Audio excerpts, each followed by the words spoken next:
Good morning, class. Today we are going to continue our discussion on amphibians. Now, would anybody like to try and guess what kind of animal can swim like a fish and hop like a rabbit? A kangaroo. No, not a kangaroo, but a frog can. Now, we have learned about some animals this semester, and we have learned about some animals that go through something called metamorphosis. Can you remember one of the animals we learned about that went through something called metamorphosis? A butterfly. Yes, a butterfly does go through metamorphosis. Now, what are the stages in metamorphosis for the butterfly?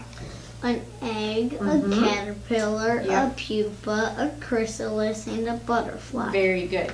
Now, today you will learn the different life stages of the frog. And in each different life stage the frog goes through, it has different adaptations. And in these different adaptations, it has different survival techniques, kind of. It has different ways of surviving in the different environments. Now, like we discussed, the frog is an amphibian. Now we are going to review some of the reasons the frog is an amphibian. So what are some of the characteristics of an amphibian? Are they warm-blooded or cold-blooded? Cold-blooded. Right. And what does that mean? Can they keep their own temperature, or do they need an outside heat source? They need an outside heat source. That's right, they do. They need a heat lamp or they need the sun.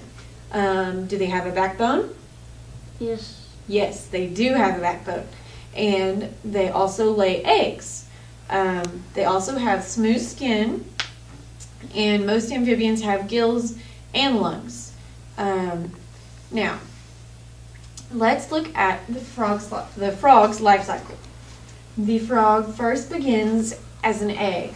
The female frog lays these little clusters of eggs, and they lay them in or near the water.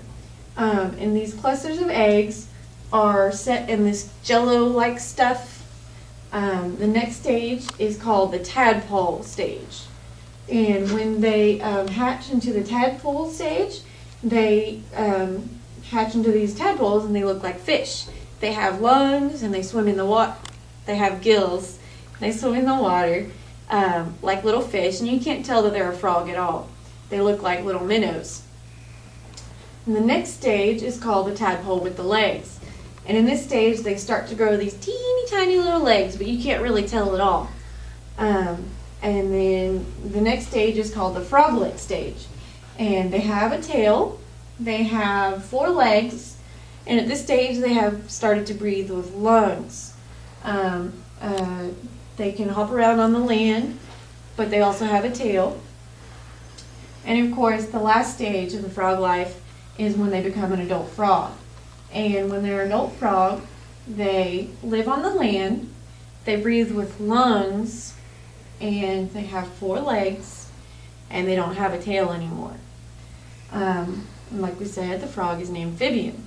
So the frog is cool because they have the best of both worlds. The frog can jump back in the water after they have become an adult frog. They can hide from their predators. They can also live on the land. They can eat insects whenever they're hungry.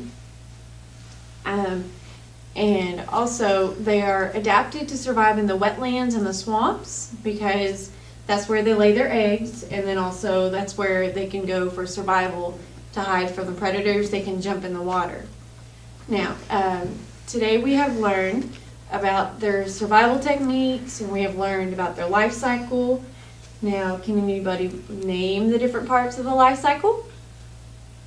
The eggs, the tadpole with legs, That's right. the froglet, and the frog. That's right. Now, tomorrow we will learn about another amphibian that has gills and lungs. And hopefully you can guess what it is.